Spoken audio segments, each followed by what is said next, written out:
Boa noite a todos. Graça e paz. Uma feliz Páscoa a todos.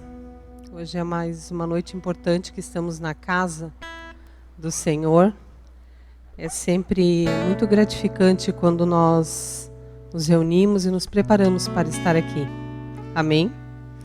Abra sua Bíblia no livro de 2 Reis 5, do 1 em diante. 2 Reis 5.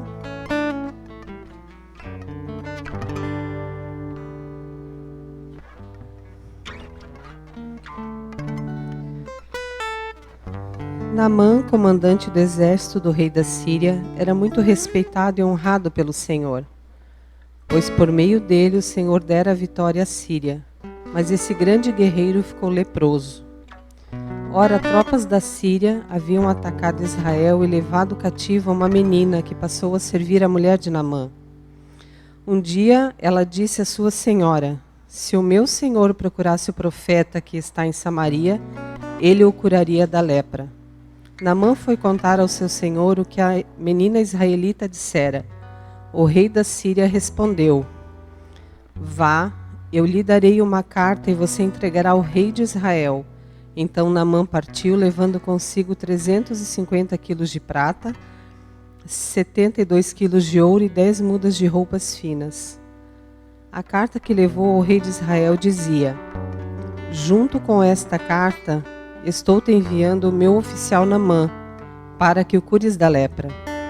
Assim que o rei de Israel leu a carta, rasgou as suas vestes e disse: por acaso sou Deus capaz de conceder vida ou morte?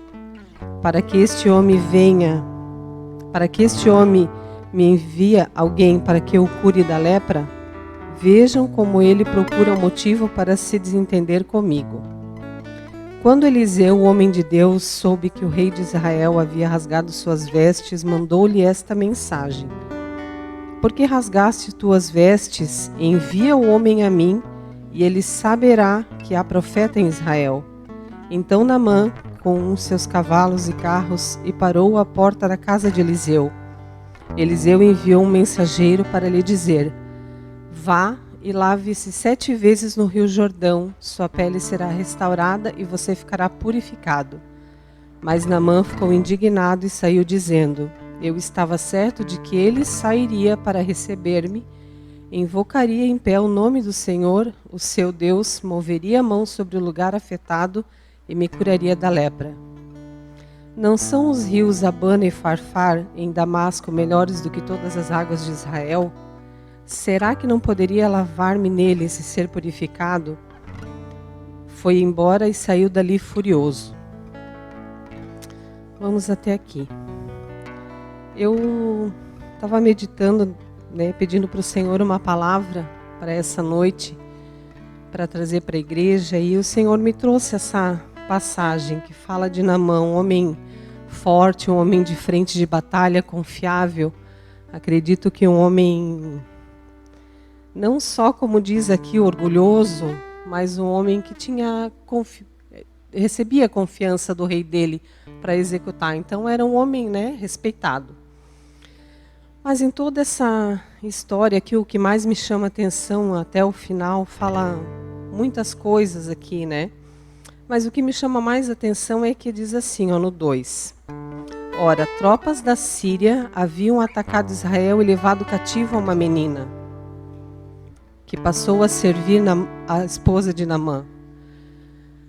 Essa me chamou muita atenção, essa menina, porque ela era apenas uma serva da esposa de Naamã. Provavelmente servia na casa, uma menina sem família. E eu fiquei imaginando assim, como essa menina se comportou. E se nós formos pensar aqui, ela se dirigiu à senhora dela, provavelmente sem graça, com vergonha, ela se dirigiu: eu sei, tem um profeta que pode curar o meu senhor. Eu fico imaginando como aquela menina chegou.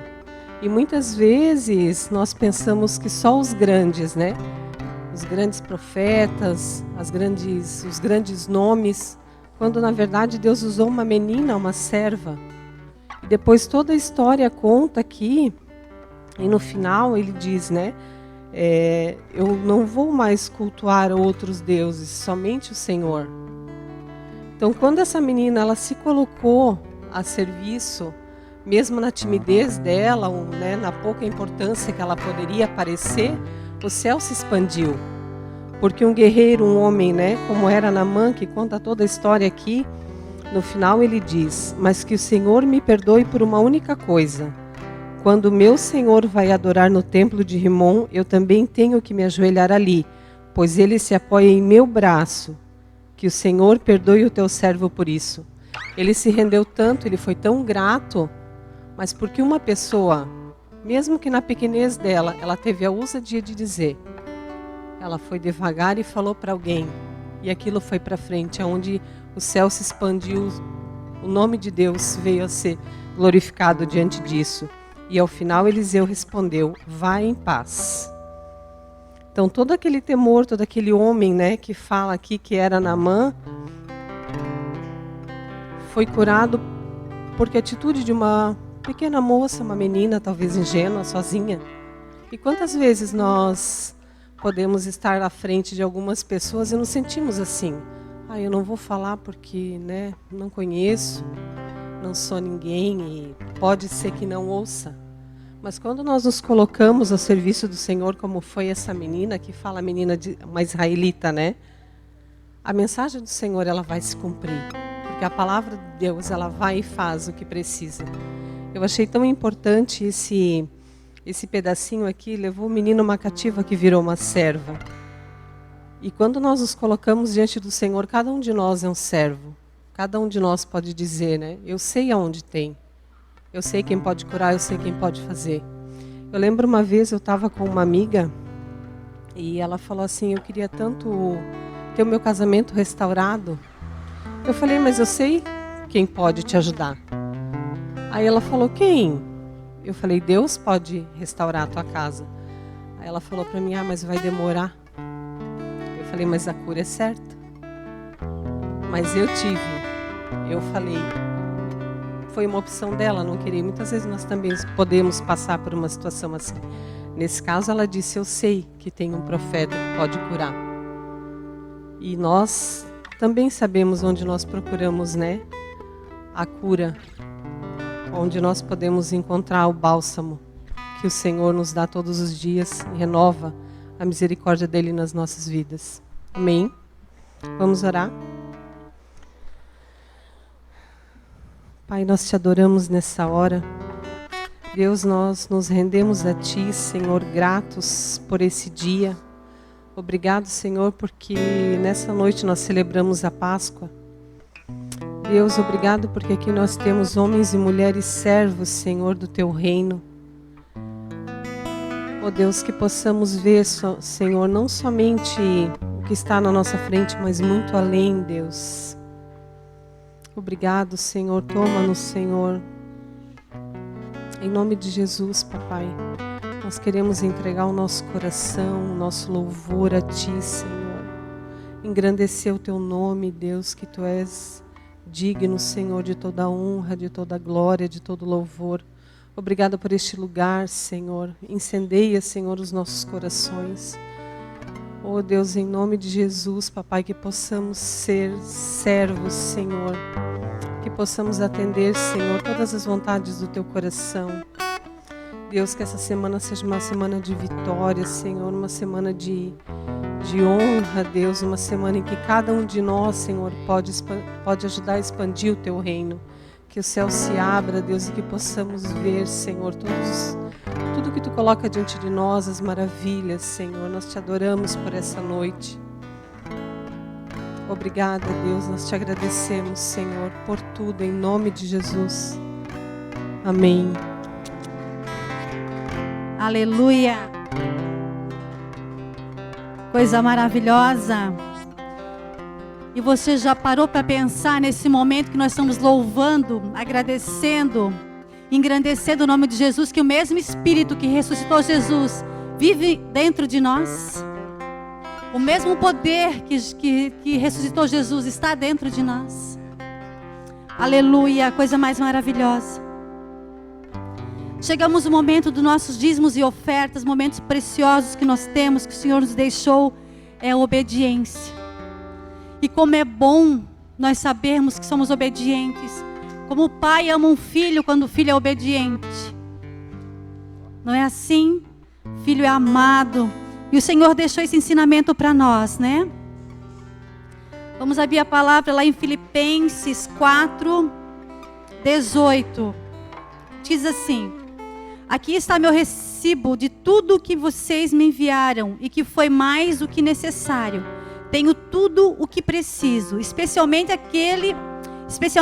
agora que Epafrodito me trouxe as coisas que vocês mandaram. As coisas são como um perfume suave oferecido a Deus, um sacrifício que Ele aceita e que lhe agrada. E o meu Deus, de acordo com as gloriosas riquezas que Ele tem para oferecer, por meio de Cristo Jesus, lhes dará tudo o que vocês precisam. A Deus e Pai seja dada a glória para todos sempre. Amém. Queridos, como é bom nós sermos abençoados e receber bênçãos. Como é bom a gente receber presente, como é bom a gente ser obediente à palavra. E esse é o momento onde nós precisamos, entender a nossa obediência, aos nossos dízimos, nossas ofertas, com um coração puro e limpo, com alegria, sabendo que nós somos gratos a Deus a todo tempo, porque tudo que nós temos, tudo aquilo que nós desfrutamos, é o Senhor que nos dá. Amém? E eu quero então orar por esse momento, Senhor, nós te apresentamos nesse momento nossos dízimos, nossas ofertas. Nós ofertamos a Ti nessa noite o nosso coração, Senhor. Um coração obediente à Tua palavra, um coração rendido ao Teu amor, ao Teu chamado. Quero te dizer que nós queremos fazer parte dessa Tua boa obra, também nessa área dos dízimos e ofertas, Deus. Ministra os corações, prepara os corações para ofertarem com alegria e gratidão. Nós te adoramos, Pai, nessa noite, no nome de Jesus. Amém. Podem trazer nossas ofertas, as ofertas.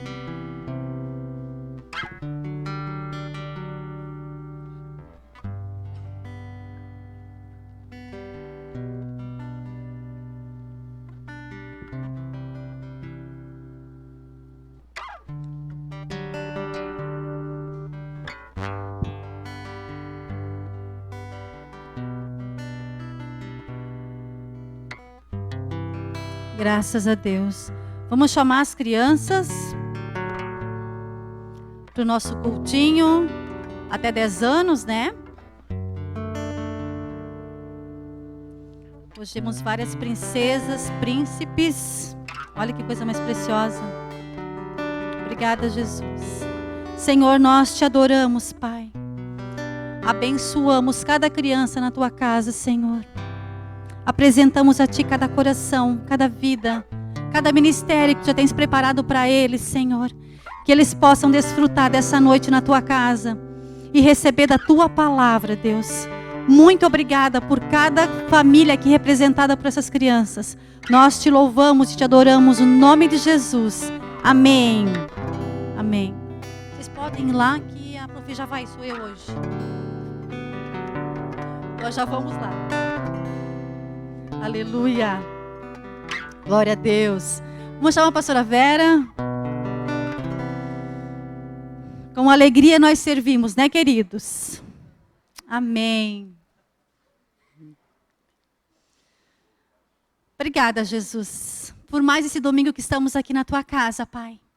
Apresentamos diante de Ti a Tua serva, a pastora Vera. Muito obrigada pela vida dela. Senhor, usa essa mulher com poder do Espírito Santo. Nessa noite gloriosa que Tu preparou para estarmos aqui. Prepara os nossos corações que estamos aqui presentes. Prepara os corações daqueles que estão em casa para receber essa palavra. Muito obrigada, Deus, por essa oportunidade tão maravilhosa que Tu nos dá. Muito obrigada pela vida da pastora Vera. No nome de Jesus. Amém.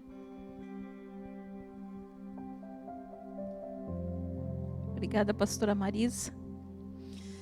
Boa noite a todos, graça e paz. Amém? Que noite maravilhosa, que louvor fantástico, né? Coisa gostosa poder estar na presença de Deus. Que maravilha, né? E hoje, celebrando a maior das conquistas, né, que teve para a nossa vida, né, que foi a Páscoa.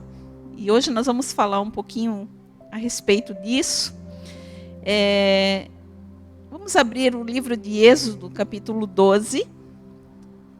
Êxodo 12, versículo 3 ao 11, Vini. Êxodo 12, 3 ao 11.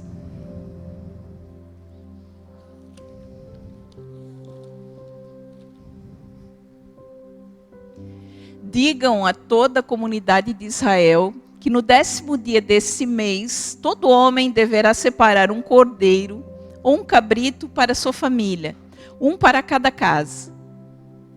Se uma família for pequena demais para um animal inteiro, deve dividi-lo com seu vizinho mais próximo, conforme o número de pessoas e conforme o que cada um puder comer. O animal escolhido será macho de 1 ano, sem defeito, e pode ser cordeiro ou cabrito. Guardem-no até o 14º dia do mês, quando toda a comunidade de Israel irá sacrificá-lo ao pôr do sol.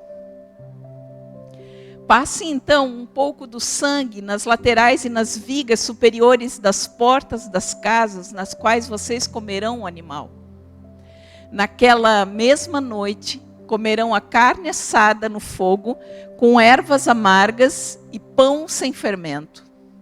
Não comam a carne crua, nem cozida em água, mas assada no fogo, cabeça, pernas e vísceras. Não deixem sobrar nada até pela manhã. Caso isso aconteça, queimem o que restar. Ao comerem, estejam prontos para sair. Cinto no lugar, sandálias nos pés e cajado na mão. Comam apressadamente, esta é a Páscoa do Senhor. Amém? Essa é a história da Páscoa, né, que já começou lá no Antigo Testamento. E muitas vezes, todo o Antigo Testamento, ele é sempre uma sombra de tudo que vai acontecer de verdade, né? Vai anunciar sempre o Novo Testamento. A figura sempre está sempre anunciando a vinda de Cristo, né? E se a gente pensa numa sombra, aqui quase não dá para ver, mas quando a gente projeta uma sombra, o que acontece? Ela vai parecer uma forma, só que nessa sombra, o que acontece? Ela não tem cor e não tem substância. Ela apenas é uma denúncia, né? Ela mostra uma forma de algo, né? Mas ela não tem a substância, não tem cor. Então, assim é o Antigo Testamento.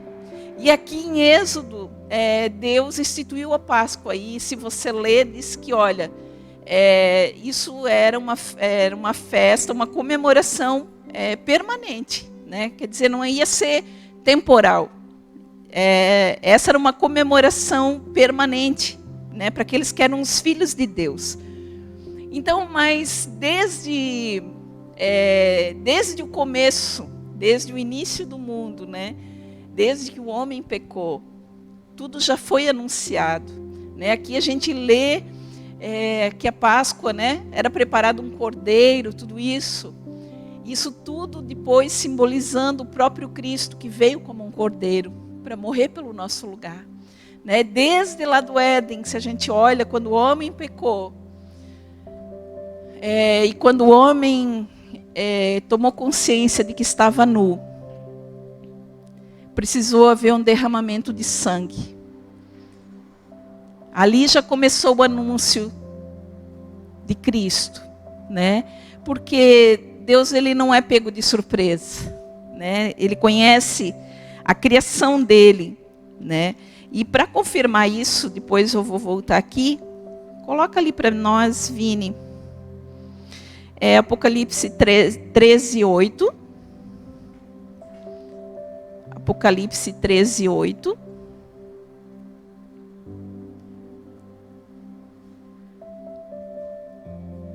Olha o que a palavra diz.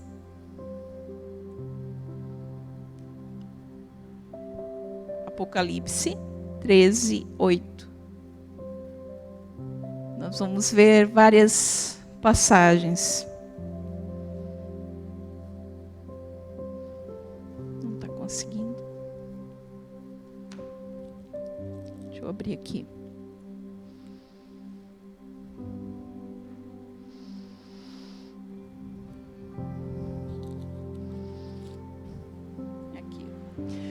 Todos os habitantes da terra adorarão a besta, a saber, todos aqueles que não tiveram seus nomes escritos no livro da vida do Cordeiro, que foi morto desde a criação do mundo. Né?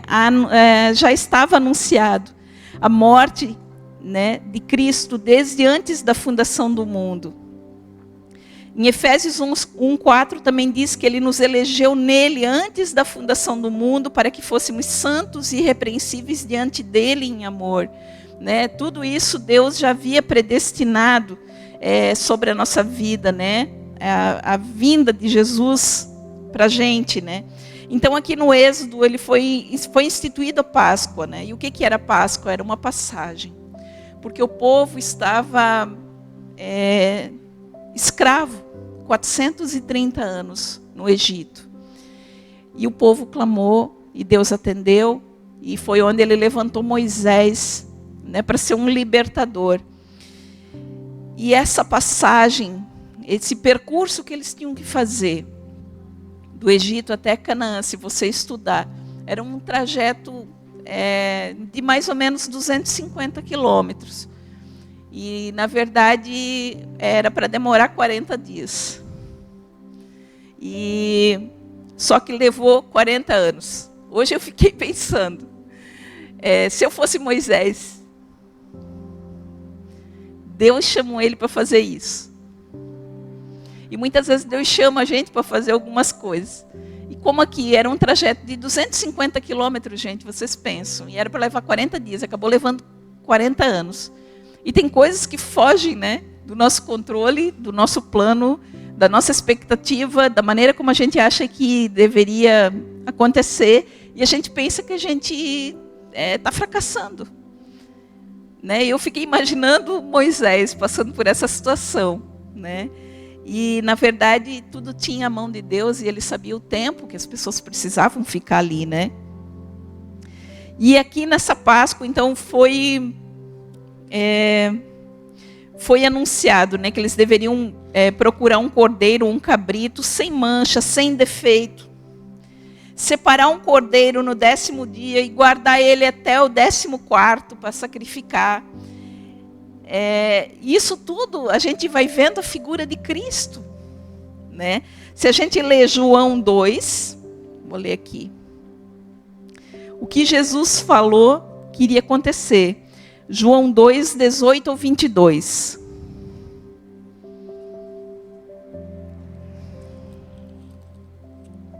João 2, 18 ao 22.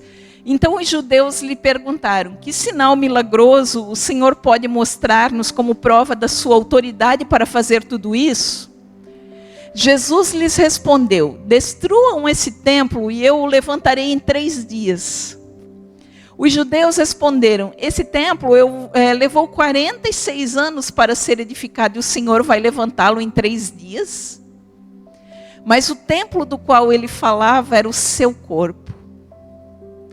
Depois que ressuscitou dos mortos, os seus discípulos lembraram-se de que ele tinha dito. Então creram na Escritura e na palavra que Jesus dissera. Olha só que interessante. Né? Eu pensei muito nesse versículo essa semana. Né? Muitas vezes Jesus falava algumas coisas e eles não entendiam.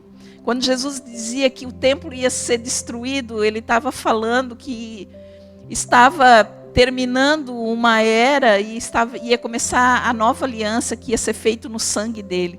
E o templo que ia ser destruído era o corpo dele, né? Que ele ia se entregar por nós, ia morrer, só que ao 3º dia ele ressuscitaria. E foi o que aconteceu, né? Quando ele disse: olha, o 3º dia, em 3 dias eu vou levantar esse templo.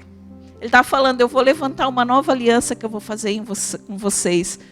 Só que não é um templo feito com mãos humanas, né? Ele resolveu vir morar dentro de nós, né? E essa é toda a diferença. E aqui, né, como um cordeiro sem mancha e sem defeito, Jesus, ele foi esse cordeiro que se entregou por nós, porque em nenhum momento ele pecou, em nenhum momento ele fraquejou, mas ele veio e fez toda a vontade do Pai, né? E aqui é interessante porque naquilo que a gente leu, eles tinham 3 instruções de pegar esse cordeiro sem mancha, sem defeito, guardar ele em casa do 10º dia até o 14º para sacrificar, tudo como foi feito com Jesus. Se você ler toda a história da crucificação, toda nesse tempo da Páscoa, né? Tanto é que vocês lembram da história quando soltaram Barrabás, era um ato religioso que se fazia na época, né? De soltar alguém. Então, assim, nada foi inocente, tudo era muito perfeito no tempo, né? E aqui eles dizem, a instrução era, olha, vocês peguem um cordeiro e vocês comam da cabeça, das pernas e das vísceras, né? E o que isso fala para a gente hoje? Né? Todo esse cordeiro está representando a pessoa de Cristo hoje. Cristo é a nossa Páscoa. Cristo é a passagem da nossa vida. Ele veio fazer essa passagem, né? Ele veio nos tirar do mundo das trevas e nos transportar para o Filho do seu amor, a Bíblia diz. Cristo é a nossa passagem. A Páscoa significa passagem, ou quer dizer pulo. Por quê? Porque por causa daquele sangue do cordeiro que estava representando já a figura de Cristo que viria depois, quando eles passaram aquele sangue nas portas, o anjo da morte pulava aquela casa e os primogênitos não morriam naquela casa. Então, por isso Páscoa, pulo, o anjo pulava aquela casa, o anjo passava daquela casa. Então, por isso a Páscoa. E hoje Cristo é a nossa Páscoa. Ele faz essa passagem da nossa vida, que nós não teríamos como ser perdoados. Nós não teríamos nada de merecimento. Mas ele morreu pelo nosso lugar. E aqui ele diz, olha, comam da cabeça do cordeiro. E hoje, trazendo para o nosso tempo atual, a Bíblia diz que nós temos que ser renovados com a mente de Cristo. Nós temos que ter a mente do cordeiro. Porque a nossa mente mesmo, ela é fraca, ela ela pode ser oscilante, né? Mas quando nós temos a mente de Cristo é diferente, porque se nós resolvemos os problemas, se nós nos enxergamos com a mente de Cristo, nós vamos ter atitudes completamente diferentes. Deus vai nos dar estratégia, Deus vai nos dar inteligência, né? Quantas coisas que Deus faz, e o que Ele diz? Que Ele pega as coisas mais loucas que existem no mundo, para envergonhar aquilo que é sábio. Porque muitas vezes não adianta muito conhecimento se a pessoa não tem paixão, se a pessoa não tem entrega. Né? Muitas vezes, às vezes é preferível uma pessoa simples, mas que tem compromisso, que tem paixão, que tem zelo, sabe? Do que tem tanta gente que sabe fazer tanta coisa, mas nunca faz nada. Né? Isso é triste, é que diz, olha, tenham a mente do cordeiro. Por quê? Porque mesmo a gente sendo fraco, mesmo a gente sendo débil, tendo limitação, quando a gente tem paixão e coloca diante de nós, não, agora eu tenho a mente de Cristo, Ele pode me aperfeiçoar, Ele pode me instruir, Ele pode me ajudar, Ele faz uma transformação na nossa vida. Quantos aqui, né, se olhar para trás, o que Jesus fez na nossa vida, né, eu jamais estaria aqui. Mas quando a gente entende, não, agora eu tenho a mente de Cristo, né? E a gente para de ter alguma mentalidade antiga. Né? A gente para de confiar no nosso próprio braço. Eu sempre digo que é muito diferente o orgulho da confiança. Nós temos que viver sendo confiantes, não orgulhosos. Confiantes em quem está operando através da nossa vida. Confiantes nesse poder que opera em nós, que é o Espírito Santo de Deus. Então, por isso que nós não retrocedemos, por isso que nós não diminuímos, por isso que nós não temos medo. Por isso que, muitas vezes, mesmo a perna tremendo, nós vamos no nome dEle. Né? É o que nós cantamos aqui hoje, né? Essa música é fantástica. O nosso general é Cristo. e porque o nosso general é Cristo, né? Nós somos confiantes, nós somos parte desse exército poderoso. Nós temos essa grande oportunidade de ser participante dessa obra maravilhosa, né?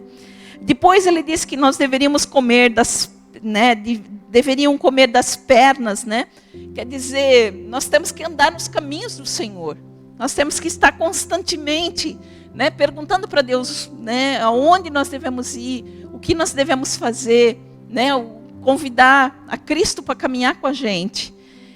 Depois, comer as vísceras, parecia que era uma coisa tão desagradável, mas o que está falando isso? Isso está representando, está falando de que a gente tem que ter uma intimidade, está falando de profundidade, está falando de participar de uma natureza. E é isso que muda a nossa vida. Porque Cristo ele não veio para dar uma religião nova para a gente, ele veio para dar uma nova natureza. A religião ela mata, porque muitas vezes a religião é sem amor. Agora a nossa nova natureza, se ela for parecida com Cristo, ela é cheia de amor, ela é cheia de misericórdia, ela é cheia de graça, ela é cheia de favor. Porque é a própria natureza daquele que nos criou, que quer se manifestar através da nossa vida. E muito interessante quando diz assim, olha, quando vocês comerem, estejam prontos. E a instrução foi, fiquem com o cinto no lugar, a sandália no pé e o cajado na mão. Era estranho, né? Imagina, comer, tanto com uma sandália calçada no pé, porque naquela época eles ficavam descalços, só colocavam a sandália para andar na rua. Não, vocês comem já com a sandália colocada no pé, o cinto já apertado, colocado no lugar e o cajado na mão. Comam pronto para partir. E isso, né, nós temos que pensar sempre no nosso tempo, o que quer falar. Porque nessa época, o que acontecia? Eles usavam aquelas túnicas longas. Aquilo era uma roupa confortável, gostosa de usar. Só que para sair para fazer uma viagem às pressas, andar rápido, como era o que Deus estava dizendo, vocês ficam ligados, porque o negócio tem que ser ligeiro. Quando eu mandar, estejam prontos. O que acontecia? Aquela roupa podia fazer eles tropeçar. Aquilo que era tão confortável podia fazer, na hora da pressa, eles começar a se atrapalhar. Né? E aqui diz, olha, fica com o cinto apertado. E nós temos que cuidar com isso. Né? Porque muitas vezes o que mais nos atrapalha e nos distrai, que atrasa o nosso caminho, é aquilo que é confortável para a nossa vida. Existem coisas que são confortáveis, mas que a gente não se atenta e pode atrasar o nosso percurso, essa passagem que Deus tem para a nossa vida. E não só isso, aqui o cinto me remeteu à armadura de Deus, quando ele fala que nós temos que estar cingidos com o cinto da verdade. O cinto da verdade é a palavra de Deus. Né? Porque a palavra de Deus ela não deixa a gente tropeçar. A palavra de Deus ela é a verdade de Deus. Se eu sei o que Deus fala a respeito de alguma coisa que eu preciso, e aqui está a resposta. E se eu fizer o que Ele mandar, não tem erro. Porque aquilo ali é verdade. E a verdade de Deus não vai atrasar o meu percurso, né? Não vai me distrair. E vai me levar mais rápido ao meu destino desejado. E o terceiro, que fala, era do cajado na mão, né? O cajado, ele servia muitas vezes de apoio, ou para afugentar algum animal, mas também ele era um símbolo de autoridade. Né? Porque Moisés, quantas vezes que Deus mandava levantar o cajado, né? Levanta o teu cajado que o mar abria, o mar vermelho se abria. Né? Tantas situações que foram feitas com o cajado.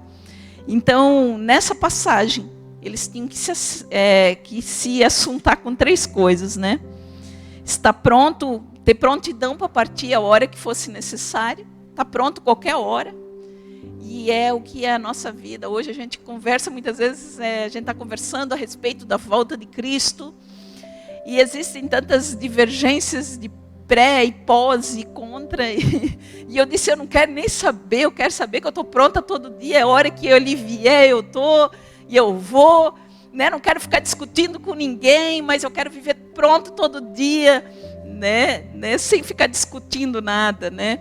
E aí essa é a nossa passagem, porque a hora que tiver que ir, nós vamos estar prontos e nós vamos para a glória. Né? E aqui ele diz, olha, estejam prontos, então tem que ter prontidão, tem que ter a sandália no pé, né? Que é saber os caminhos que nós temos que andar com Deus e saber que nós temos essa autoridade de Deus na nossa vida também. E depois ele diz, olha, acompanha o cordeiro com pães asmos sem fermento, né? E com ervas amargosas, né? Os pães asmos, né, eram sem fermento, que quer dizer que aquilo não inchava, né? Estava falando de aparência, vocês cuidam com a aparência, né? Porque tem muita coisa que engana, né? Assim como Jesus um dia foi para a figueira e procurou fruto naquela figueira, que as folhas eram tão bonitas, mas quando chegou perto não tinha nada, né? E não adianta a gente ter ser viçoso, ser bonito de longe, mas quando Cristo chega perto da gente não tem fruto nenhum para oferecer. Então ele diz, olha, cuidado, né?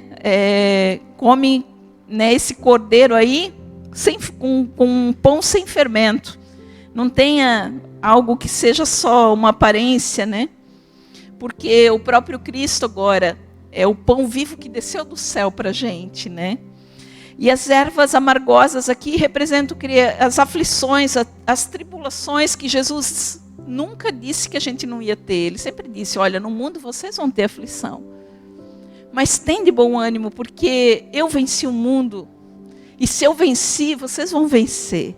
Ele veio e abriu o caminho para a gente, né? E por isso a gente pode vencer.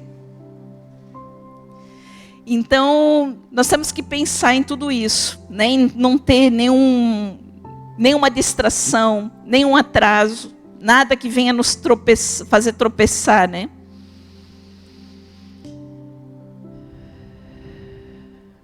E está calçado com esse evangelho da paz, né? Então, nessa Páscoa, né, na nossa Páscoa, nós temos que ter essa prontidão, essa mente de Cristo, os pés no caminho, a intimidade com Deus, estar cingidos com a verdade, revestidos de autoridade, e assim nós vamos chegar no destino, né? Porque Cristo é a nossa Páscoa. E nós temos que entender essa verdade e nos apropriar disso. Hoje é dia de ceia. E mais do que nunca é muito bom trazer isso à nossa memória. Porque Cristo falou, olha, fazer isso em memória de mim. Assim como lá em Êxodo, Deus já instituiu que a Páscoa fosse uma celebração perpétua. Jesus, ele veio e também deixou a última Páscoa. E ele disse, né, ele nos instruiu como nós deveríamos fazer. E então, a vida do reino, ela demanda atenção. Nós temos que vigiar e orar. Sem distração, com nada que seja confortável, né? Que nada na nossa caminhada venha fazer tropeçar ou se atrasar. Coloca para mim, Vini, 2 Timóteo, capítulo 2, versículo do 4 ao 7. 2 Timóteo, capítulo 2, versículo 4 ao 7.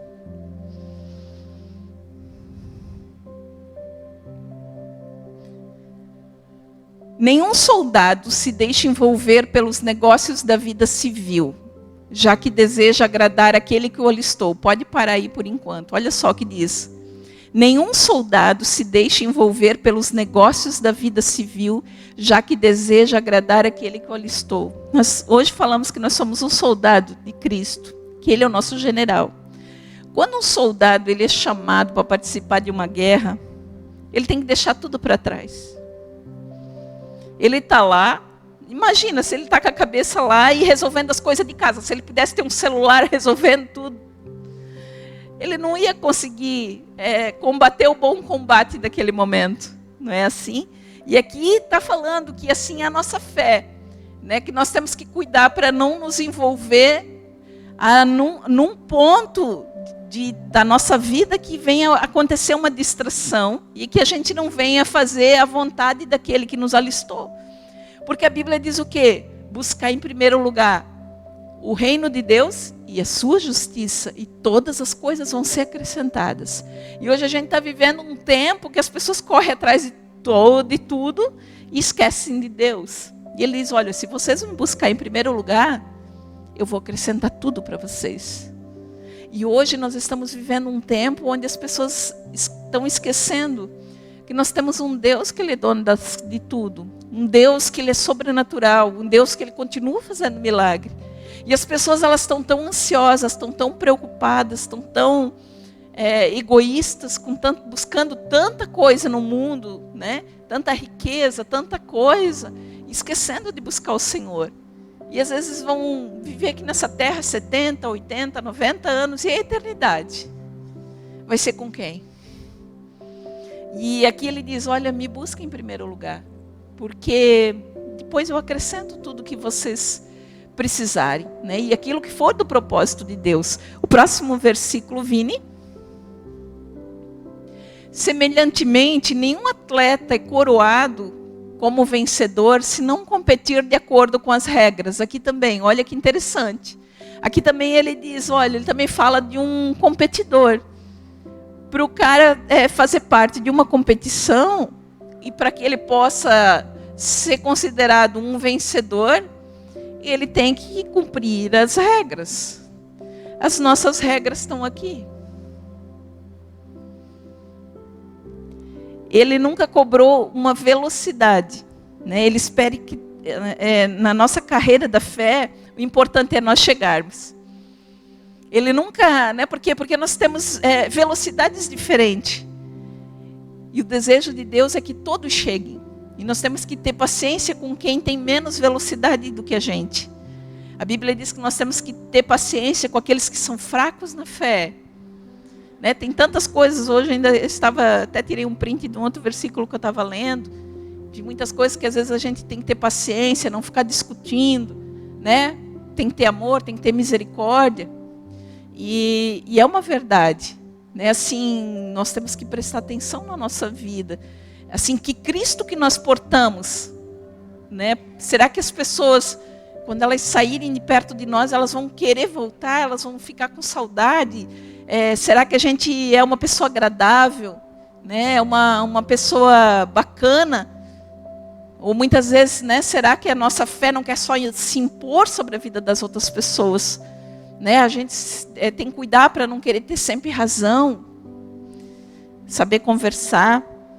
No outro versículo, Vini, o lavrador que trabalha arduamente deve ser o primeiro a participar dos frutos da colheita. Aqui também, se você pensar num lavrador, ele é um cara que trabalha arduamente, mas ele tem que ter paciência.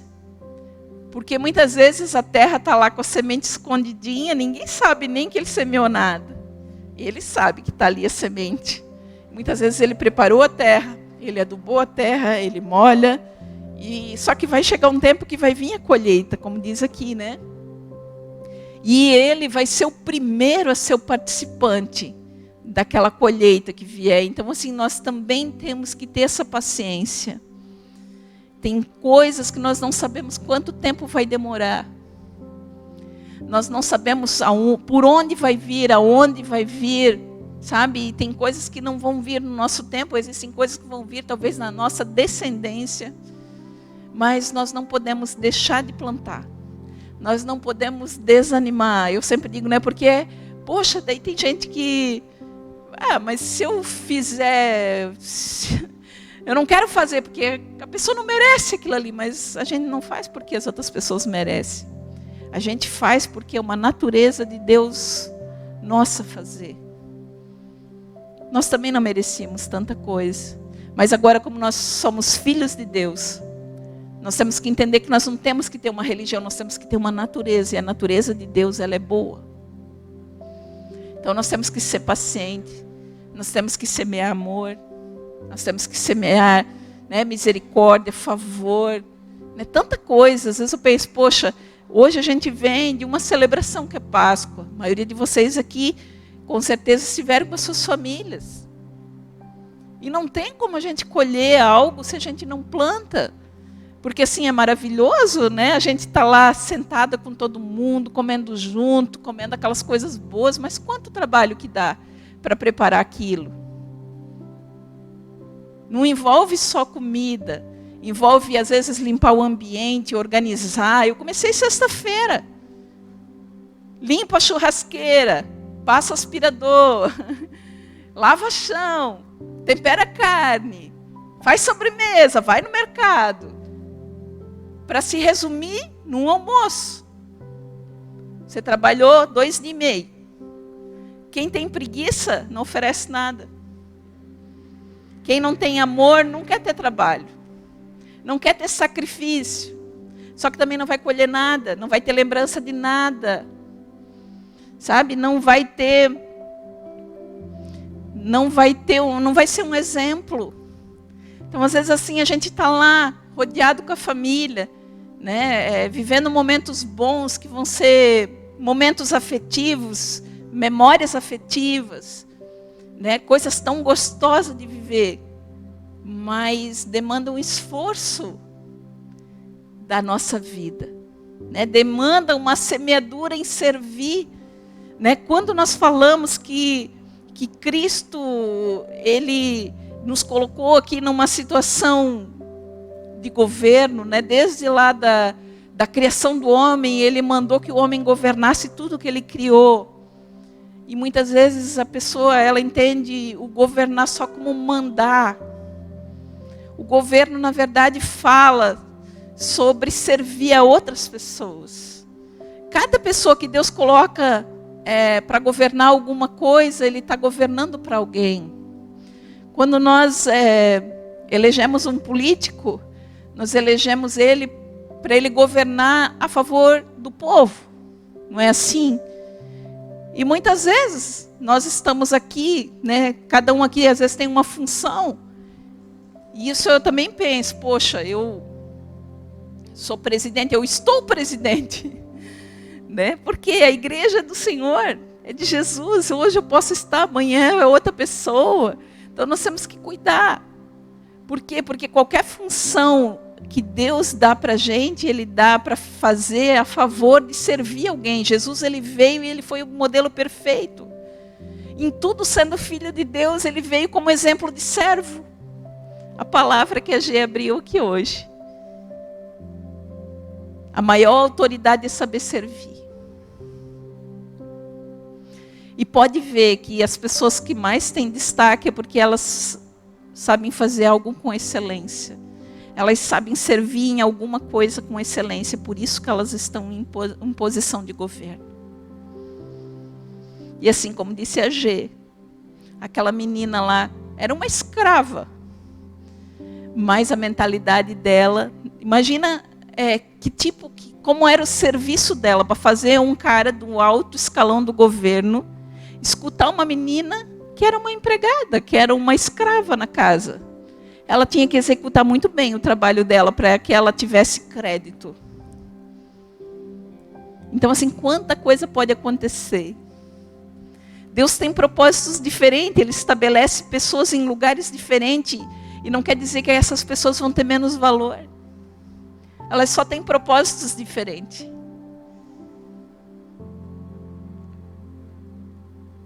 O valor de estar aqui pregando não é maior do que alguém que vem aqui passar o pano no chão. Porque todos nós fizemos parte, somos necessários para que isso aqui aconteça. Só que executamos funções diferentes. Então, quando nós falamos em governo, em ter autoridade, lembre-se que tudo que nós fizermos é para servir sempre alguém. Tudo que nós temos, né? O versículo 7, Vini, reflita no que estou dizendo, pois o Senhor dará a você entendimento em tudo. Nós temos que ter essa certeza, que Deus Ele vai nos capacitar em tudo que a gente precisa. Quando nós confiamos no Senhor, Ele vai nos dar entendimento. mesmo que no momento a gente não tenha resposta para todas as coisas, mas a gente vai obedecendo, Ele vai nos dar entendimento para fazer as coisas, né? O Espírito Santo nos conduz, nos lembra de toda a verdade e nos conduz pela vontade do Pai. Eu acho muito lindo o livro de Provérbios, capítulo 4, 18, quando diz assim, ó, a vereda do justo é como a luz da aurora, vai brilhando mais e mais até ser dia perfeito. Essa é a nossa vida. Cristo veio conquistar isso aqui para a gente. Ele diz que a nossa vida, que o nosso caminho é como a luz da aurora. O que é a luz da aurora? É como o amanhecer do dia. Se você levantar cedo para ver o amanhecer do dia, aquilo começa tão simples, tão pequenininho, começa com uma luzinha tímida. Só que ela vai aumentando, aumentando, e o dia vai clareando e vai iluminando, e quando que acaba? Vai brilhando até ser dia perfeito. Quando? Quando dá meio-dia e não existe sombra. E essa é a obra que Deus tem para fazer na nossa vida. Ele quer que a gente, né, que o nosso caminho seja como essa luz da aurora, que a gente vá crescendo em luz, que a gente vá sendo cada vez mais iluminado pela pessoa de Cristo, e a gente vai sendo aperfeiçoado, e a gente vai sendo amadurecido, e a gente vai sendo cada vez mais aperfeiçoado à imagem do próprio Cristo, porque essa é a intenção dele, que a gente tenha a própria natureza dele, porque um dia ele vai voltar, né, e procurar a própria imagem dele em nós. Esse é o desejo dele. Por que Deus fala, olha, quem tem o filho tem a vida, quem não tem o filho não tem a vida? Porque quando ele olha para a gente, ele quer ver o filho dele, se o filho dele está em nós. E quando ele diz, meu Deus, quem não tem o filho não tem a vida, quer dizer, já está condenado, já está morto. Misericórdia. Por quê? Porque a intenção de Deus é que todo homem se salve. A palavra diz que a intenção de Deus é que todo homem conheça o Senhor. Nem todos querem, mas a vontade de Deus é que todos se salvem. O amor dele é tão grande que ele quer todos, mas nem todos o querem, né? E ele é tão amoroso que ele não obriga, ele respeita. Mas nós temos que lembrar que a nossa vida é para ir como essa luz da aurora, ela tem que ir em aumento. Nós temos que ter essa confiança a quem nós pertencemos. Nós temos que ter essa confiança dessa presença do Espírito Santo, que vai dar a mente de Cristo para a gente ter direção no nosso caminhar, para onde a gente deve ir, o que a gente deve escolher, o que vai ser do nosso futuro. E dia após dia, quando nós andamos na presença de Deus, a luz vai sendo maior. Cada vez vai iluminando mais. E vai chegar a um ponto que não vai ter sombra. Vai ser perfeito. E para encerrar, 1 Pedro 2,9, quando ele diz, vocês, porém, são geração eleita, sacerdócio real, nação santa, povo escolhido de Deus, para anunciar as grandezas daquele que os chamou das trevas para a sua maravilhosa luz. Primeiro ele faz quantas declarações? Vocês são uma geração eleita, nós somos escolhidos em Cristo. Depois ele diz, vocês são um sacerdócio real. Nós somos feitos autoridades de Cristo, nós somos o próprio Cristo, um veículo da glória de Deus andando aqui nessa terra. Depois ele diz, vocês são uma nação santa, vocês são um povo exclusivo. Um lugar, quando ele é exclusivo, não é qualquer pessoa que entra, não é qualquer pessoa que toca. E ele diz, vocês são um povo exclusivo de Deus. Mas aí ele diz o propósito, para que vocês são tudo isso? Para que tudo isso? Daí ele responde, para anunciar as grandezas daquele que chamou vocês das trevas para a sua maravilhosa luz. Essa é a nossa função. Em qualquer coisa que a gente faz, nós estamos para manifestar a luz. Nós estamos para anunciar. Eu posso estar fazendo qualquer coisa aqui nessa terra, mas as pessoas têm que ver Cristo em mim, em tudo que eu faço. E não interessa, sempre digo, não tem nada pequeno. Eu posso estar dentro de casa, mas a minha vida, cuidando da minha casa, tem que refletir a Cristo. Quando eu organizo a minha casa, quando eu arrumo a minha cama, quando eu sirvo uma mesa, quando eu faço uma comida, quando eu educo um filho, eu estou fazendo para anunciar a grandeza de Cristo na minha vida.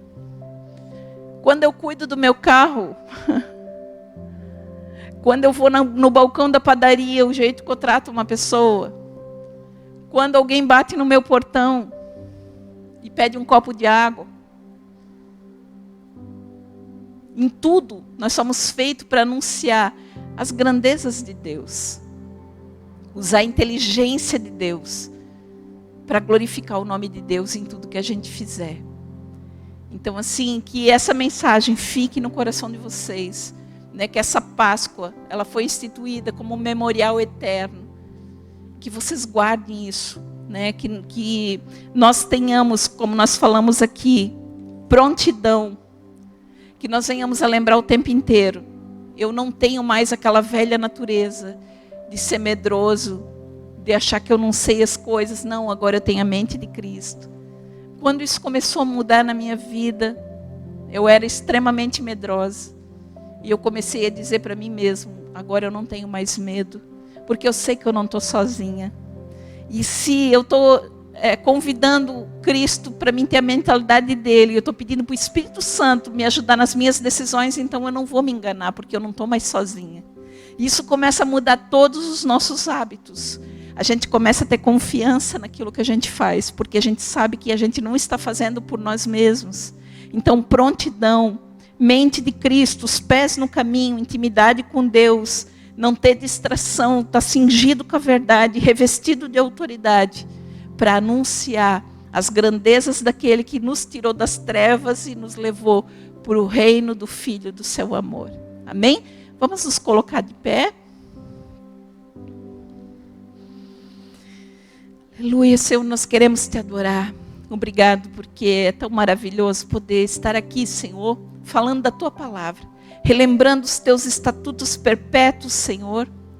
Deus, nós queremos te adorar por ter a oportunidade de ser a tua igreja aqui nessa terra. Obrigado, Senhor, por poder estar vivendo esse tempo. É um tempo muito difícil, Senhor. É um tempo tão diferente. Mas, Senhor, tu nos escolheste para viver esse momento. E nós queremos pedir para ti, Senhor, nos dê sabedoria para viver esse tempo. Mais do que nunca, Senhor, esse é um tempo para que o nosso coração esteja cheio da tua palavra. Porque a tua palavra diz que a boca tem que falar do que o coração está cheio. Senhor, nós queremos falar da tua palavra. Nós queremos levar vida para as pessoas. Nós queremos levar esperança. Nós queremos estar, Senhor, como essa luz da aurora, Senhor, indo em crescimento dia após dia, cada vez sendo mais iluminado, Senhor, e aumentando, Senhor, a dimensão da nossa luz. E quanto mais luz nós portarmos, Senhor, mais influência nós teremos, Senhor. E a Bíblia diz que nós temos que conhecer o Senhor e prosseguir conhecendo, e por causa disso nós vamos fazer muitas proezas. Senhor, nós declaramos, Senhor, que a tua igreja, Senhor, as portas do inferno, elas não vão prevalecer contra a igreja, Senhor. Nós, Senhor, declaramos, Senhor, que a tua igreja, ela vai iluminar, ela vai salgar, ela vai fazer a diferença. Nós declaramos que sobre esse lugar, Senhor, existem grandes homens e mulheres de Deus que vão fazer a diferença, que vão ser influenciadores, Senhor, nessa sociedade, Deus. Oh Deus, modelos de mulheres, de esposas, de mães, de profissionais, Senhor. Oh Deus, homens, Senhor, que são sacerdotes da casa, que são bons administradores, bons maridos, bons pais, Senhor, em nome de Jesus. Declaramos a tua igreja uma igreja poderosa, Senhor. Declaramos que os nossos filhos vão ser ensinados do Senhor, que grande vai ser a paz de cada um deles, Senhor, que eles vão ser uma geração conhecida na terra. Declaramos, Senhor, a abundância, Senhor, sobre cada família aqui representada, Senhor, todos aqueles que vão nos assistir. Senhor, abençoamos, Senhor, destruímos, Senhor, toda a obra das trevas, Senhor, sobre a vida dos teus filhos. Senhor, toda fortaleza na mente, Senhor, no corpo, Senhor, na alma, em nome de Jesus, nós desfazemos pelo sangue de Jesus que foi derramado. Declaramos, Senhor, a liberdade, Senhor, na mente. Declaramos a liberdade no coração. Oh Deus, a liberdade, Senhor, no corpo, na alma e no espírito, para que eles venham viver tudo que Cristo conquistou para eles, Senhor. Em nome de Jesus, abençoamos, declaramos a cura, declaramos libertação, declaramos salvação. Declaramos, Senhor, que nós queremos estar pronto para qualquer momento. Senhor, qualquer que seja, Senhor, o momento da passagem, Senhor, seja da tua volta, seja da nossa partida, Senhor, que seja um tempo, Senhor, incrível, Senhor, que a gente venha cumprir todo o nosso propósito integralmente, Senhor, e que tudo que a gente fizer aqui nessa terra dê glória para o teu nome. Abençoamos a tua igreja, Senhor, abençoamos cada homem, cada mulher, cada jovem, cada criança, Senhor, nesse momento, e te agradecemos por tudo, no nome de Jesus. Amém? Eu quero convidar o Marcos.